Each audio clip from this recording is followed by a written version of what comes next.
Our top focus in WION right now. On Sunday, the Israeli military stated it had completed another step in preparing for a possible war along its northern front, where it has been trading fire with Hezbollah. This as Tel Aviv and Hamas sent teams to Egypt for fresh talks on a potential ceasefire in the 6-month-long war.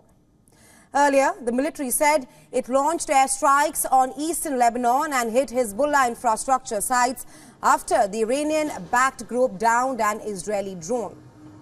Hezbollah said it later fired dozens of Katyusha rockets that hit an air defense base in the Golan Heights in retaliation for the Israeli raids on eastern Lebanon.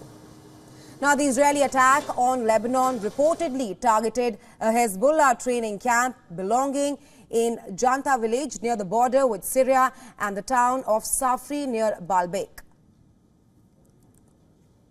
Israeli shelling has killed around 270 Hezbollah militants and around 50 civilians and displaced some 90,000 people in southern Lebanon. Around 60,000 Israelis have been uprooted from the country's northern border area. 18 people, civilians and soldiers have been killed on the Israeli side of the border. The US and other countries have sought a diplomatic resolution to the worst fighting between Israel and Hezbollah since their 2006 war. Hezbollah said it would not halt fire before a ceasefire is implemented in Gaza. Now, both Israel and Hamas confirmed that they were sending delegations to Egypt. Israeli Prime Minister Benjamin Netanyahu said there would be no deal without a hostage release and that he would not cave to international pressure. Hamas says an agreement must include freedom of movement of residents across the Gaza Strip. Now, Israel is under increased pressure from Washington, D.C. Biden has demanded that it should improve humanitarian conditions in Gaza and work towards a ceasefire and said that U.S. support could depend on that.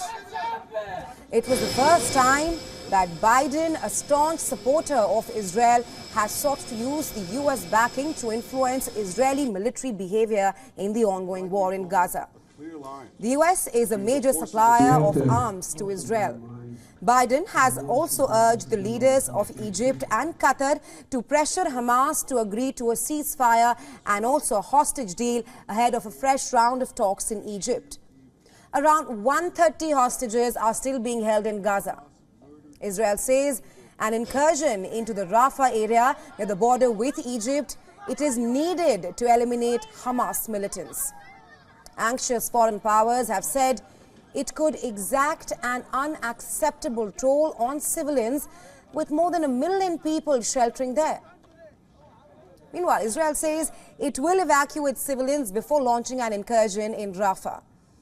Palestinian residents of the southern Gaza city of Khan Yunis said that they had seen Israeli forces leaving the center of the city and retreating to eastern districts.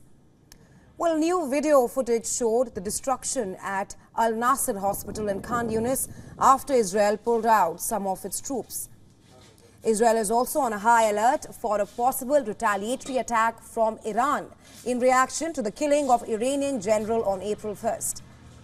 An Iranian official said earlier that the Israeli embassies were not safe, and a semi-official agency published a graphic showing weapons it said would be capable of striking Israel.